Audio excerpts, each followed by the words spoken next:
How we first started was, in my family, I have a lot of our members who are diabetic. So it kind of sucks going to like a family reunion or to a get-together. And the usual pastries you have there are cakes, things with sugar. Of course, you couldn't have that, so they will have to be left out of it. And that's something that we didn't like seeing too much. So we came up with the idea of having something sugar-free.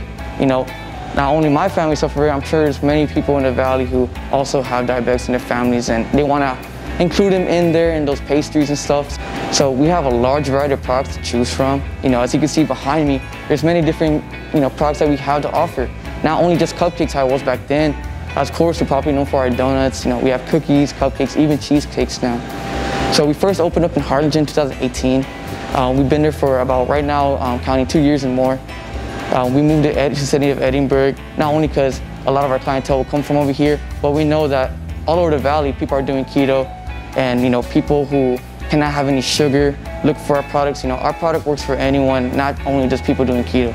It works for anyone who can have any sugar, doing a low-carb diet, looking for something gluten-free and also organic, or looking for a healthier alternative.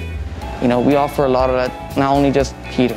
So our experience with the City of Edinburg Chamber of Commerce has been a real blessed experience. From day one, supporting us from our ribbon cutting, seeing the many smiles, and giving us the opportunity to be a member is just a blessing as is. And also with their help of them promoting us, sharing our name. Of course, during this real big pandemic we're all experiencing in the valley, they've been a help. They've had our backs since day one, like I mentioned, and it's been a very blessed opportunity to be a part with them, and just a great all-around, experience with them, and being part of the chamber.